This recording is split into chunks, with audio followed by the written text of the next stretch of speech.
10th class छठा पाठ तुम्हारे लिए सुभाष तानी। इससे पहले मैंने जो सिलेबस में था उसे पढ़ा दिया है। छठे पाठ तक तुम्हारे S7 में आ सकता है, इसलिए छठे पाठ तक इसको देख लो अच्छे से, और जो समझ में ना आए उससे क्वेश्चन पढ़ लेना।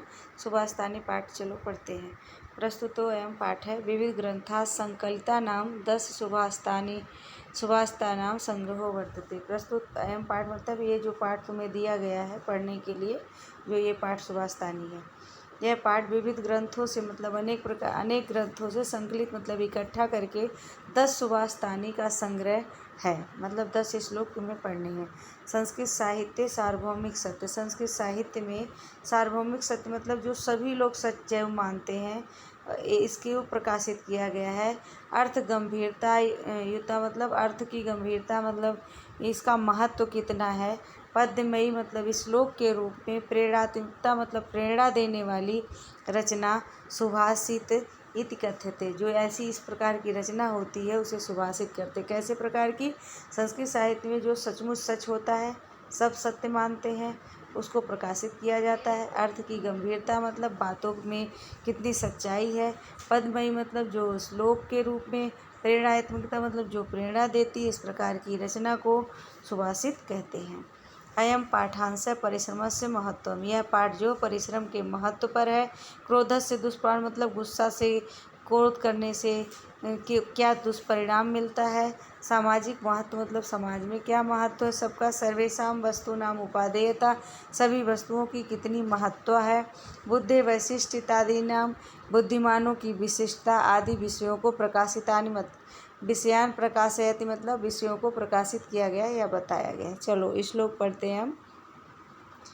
आलसस्य मनुष्याणां शरीरस्थो महान रिपु, नास्ति उद्यम समूह बंधु कृत्वा यम नवा सीदति। आलस्य के समान, आलस्य से ही, आलस्य जो है मनुष्य शरीरस्थो, मनुष्य के शरीर में स्थित, महान रिपुन मतलब बहुत बड़ा शत्रु है। मनुष्य के शरीर में अगर आलस्य, जैसे तुम्हें पढ़ना है आज और तुम परिश्रम करने के बजाय सो जाते हो, तो यानी तुम्हें नींद आ रही है, तुम अपने काम से विमुख हो रहे हो और तुम्हारे अंदर नींद रूपी शत्रु बस जाता है। इसी तरह जो आलसी व्यक्ति होते हैं, जो परिश्रम नहीं करना चाहते, यानी उनके शरीर में सबसे बड़ा शत्रु आलस्य आकर बैठ गया। तो शरीर में, मनुष्यों के शरीर में स्थित आलस्य उसका एक सबसे बड़ा शत्रु है। ना उद्यमों समय, उद्यम का मतलब होता परिश्रम जो व्यक्ति करता है उसके समान कोई भाई नहीं है। यानी परिश्रम हमारा एक भाई है जो हमेशा हमारा साथ देता है। कृतम यम नाव सीदयति, जिसको करने में कोई नुकसान नहीं होता। यानी परिश्रम करोगे तो तुम्हारा कभी भी नुकसान अवसीदित मतलब नहीं होगा। ना अवसीदित मतलब कभी भी तुम्हारा नुकसान नहीं होता, कोई परेशानी नहीं होती जब तुम परिश्रम करते हो। आगे पढ़ेंगे। गुणा गुणम वेति ना वेति निर्गुणो। कह रहे हैं जो गुणवान व्यक्ति होते हैं वो गुणी व्यक्ति यानी गुणवान व्यक्ति को ही जानते हैं। ना वेति निर्गुणों, निर्गुणों की तरफ कोई ध्यान नहीं रखते, नहीं जानना चाहते। बली बलम वेति, और बलवान व्यक्ति बलवानों से परिचय रखते हैं। निर्बल की तरफ उनको किसी प्रकार का, निर्बल से कोई मतलब नहीं रखते, यानी उनको किसी प्रकार का कष्ट भी नहीं पहुंचाते और उन्हें उनकी तरफ ही ध्यान भी नहीं रखते।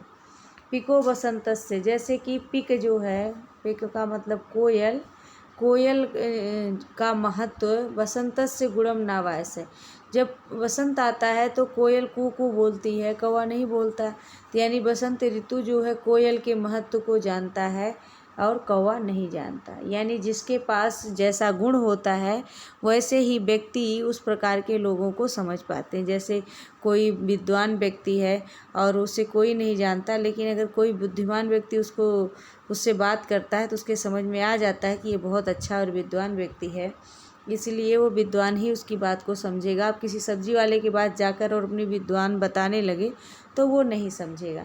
करी चा सिंह से, जैसे कि हाथी और सिंह एक दूसरे का बल समझते हैं। चूहा नहीं समझ सकता कि हाथी के पास कितना बल है और शेर के पास, क्योंकि हाथी और शेर कभी चूहे के पास जाएंगे नहीं बल आजमाने।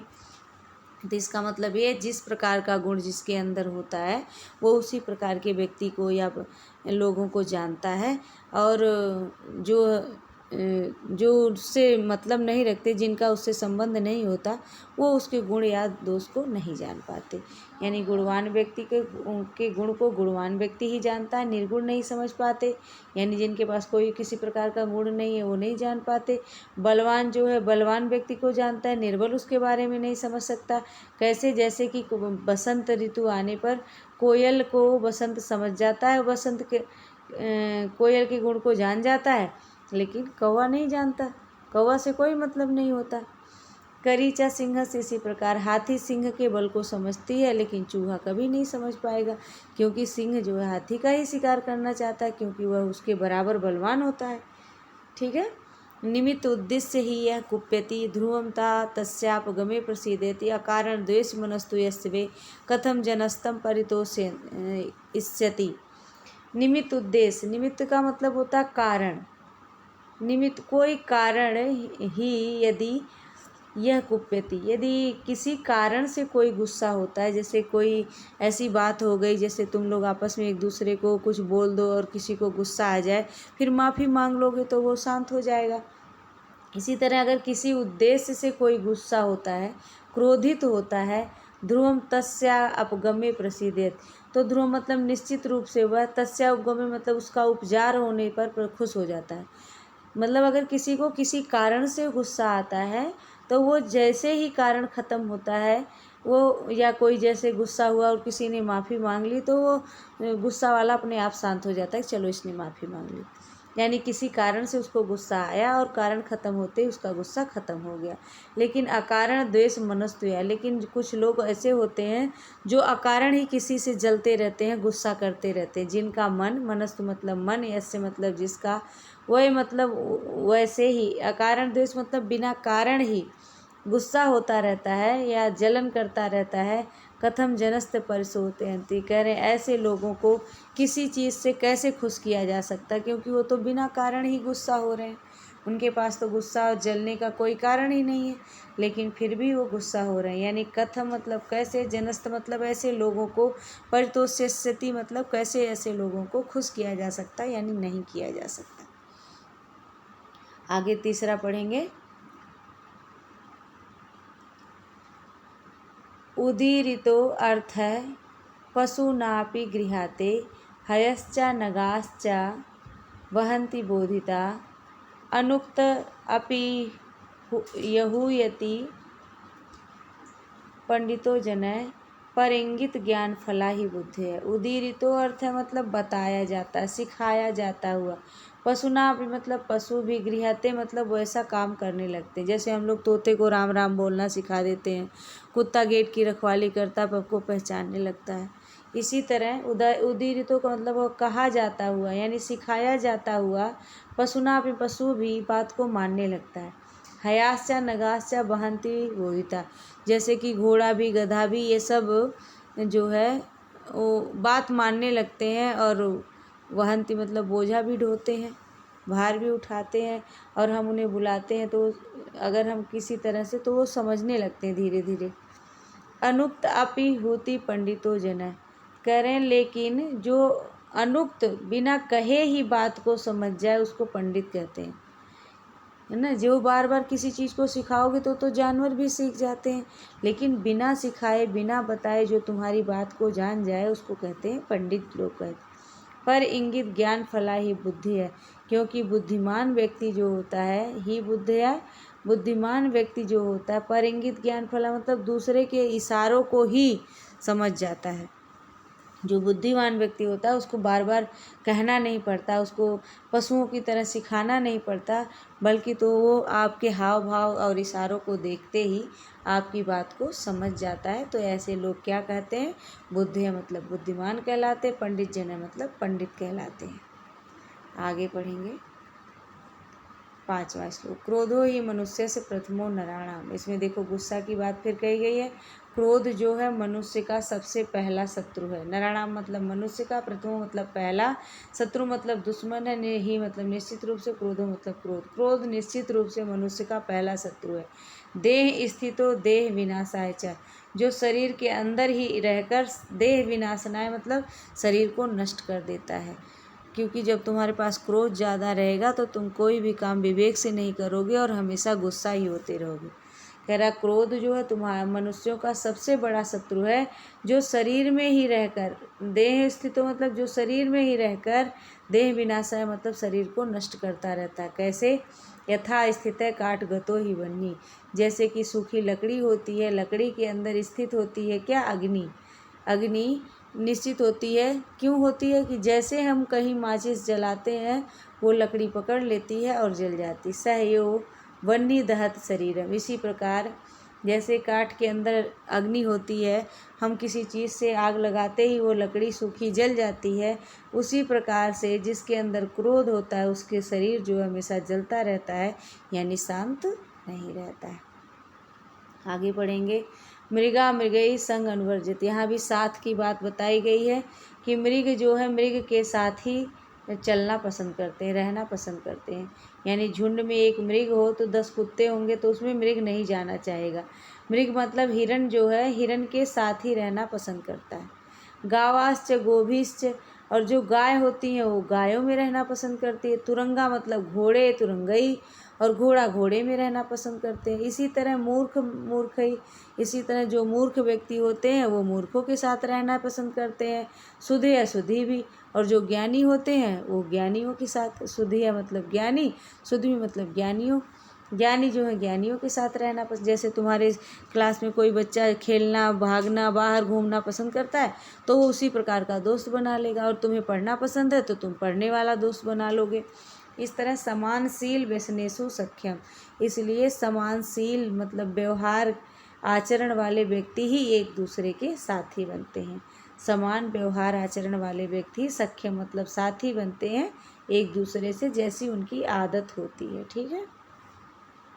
अगला 7वां, सेवितव्यो महावृक्ष है फल छाया समन्वित है, यदि देवात फलम नास्ति छाया केन निर्वास्ते। यहाँ पेड़ के बारे में बताया गया है कि पेड़ कैसे जो है हमारा भला करते हैं। सेवितम महावृक्ष है, हमें जो है महावृक्ष मतलब इन पेड़ों की तरह आचरण करना चाहिए।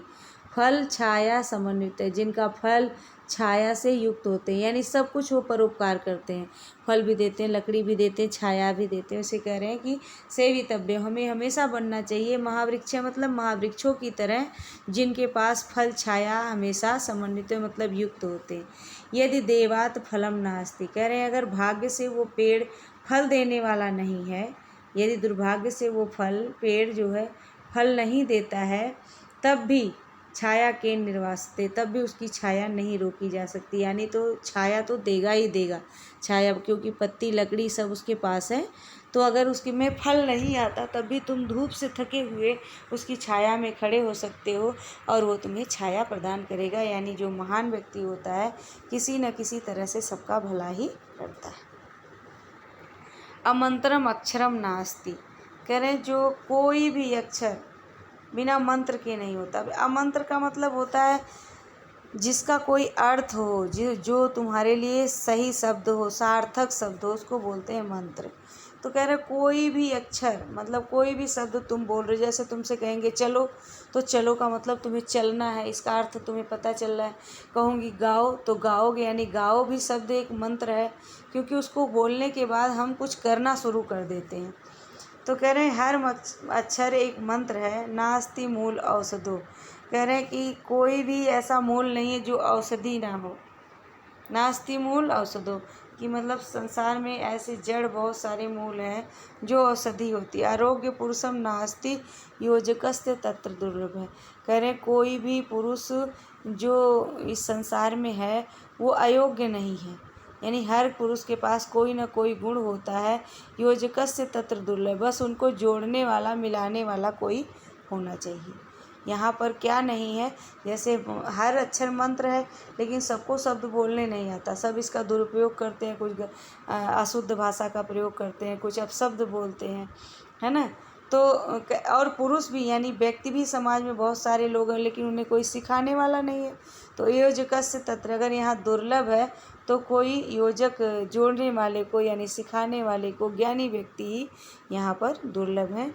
बाकी ये इस संसार में सब कुछ उपलब्ध है, यानी हर अक्षर मंत्र है, हर मूल औषधि है, हर पुरुष अयोग्य नहीं होता योग्य योग्य होता है, बस इसको जानने वाला, जोड़ने वाला, समझने वाला नहीं मिलता। दुर्लभ है मतलब नहीं होता।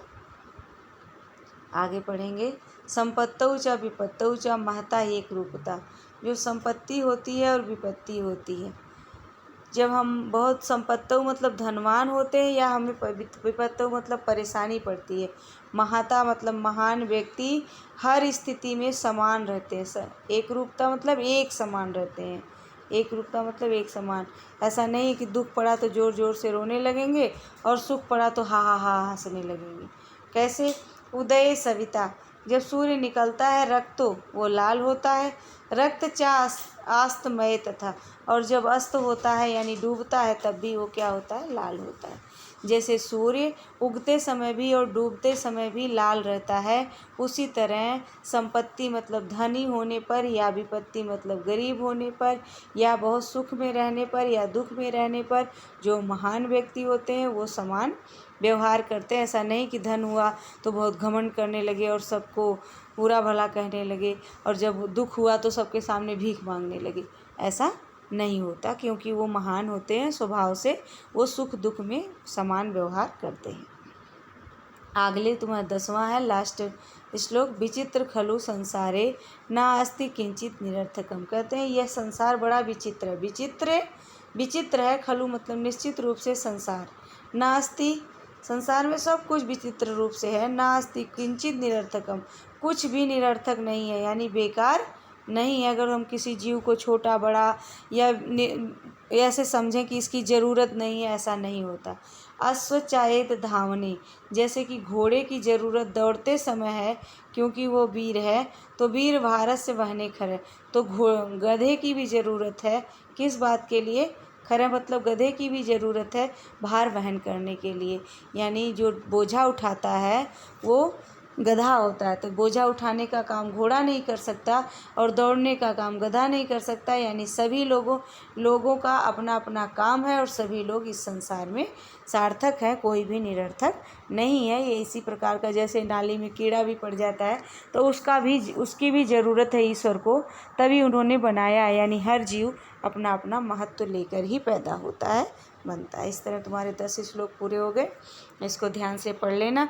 इसमें ये शब्दार्थ दिए हुए हैं, ये सारे शब्दार्थ तुम कॉपी पे भी लिखोगे और याद भी कर लोगे, जिससे तुम्हें पढ़ने में आसानी होगी।